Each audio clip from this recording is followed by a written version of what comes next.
seen your name come up in stuff recently to do with being black.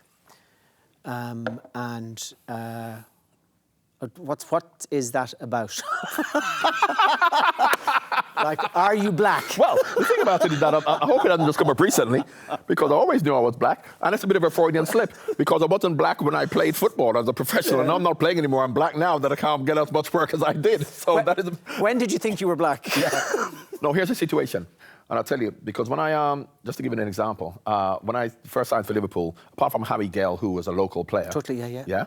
But I was the first black player that Liverpool signed. You know, he came from the apprentice or whatever. I was the first player, and high profile. I'd been playing for England.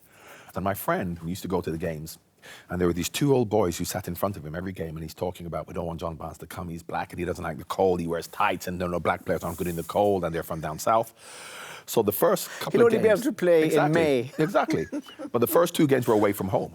And Russia had gone, Dalglish had retired, so it's me and John Aldridge now with Peter Baird. This is a new team, how we're going to fare.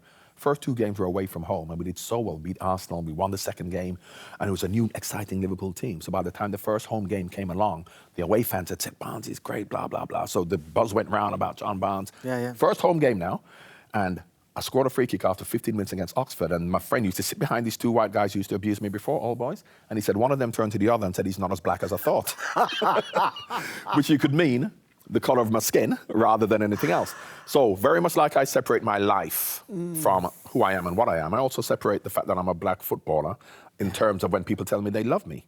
Because I'll use Mo Salah as an example. When we talk about Mo Salah changing Liverpool's perception of Muslims because Mo Salah is doing well, no, they're changing the perception of him. Because if he leaves or if he doesn't play well, they're still going to have a perception of Muslims based on how they've been conditioned. So I can do nothing to change people's minds. So when they say you did a lot to change racism, no, I didn't.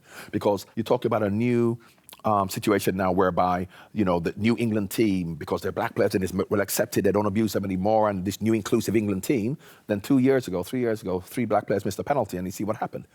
So if that's all it takes for you to go back to the battle ways, it means that you didn't do anything to begin with. So we have to stop looking to football to change society. We have to tackle racism in society from down below.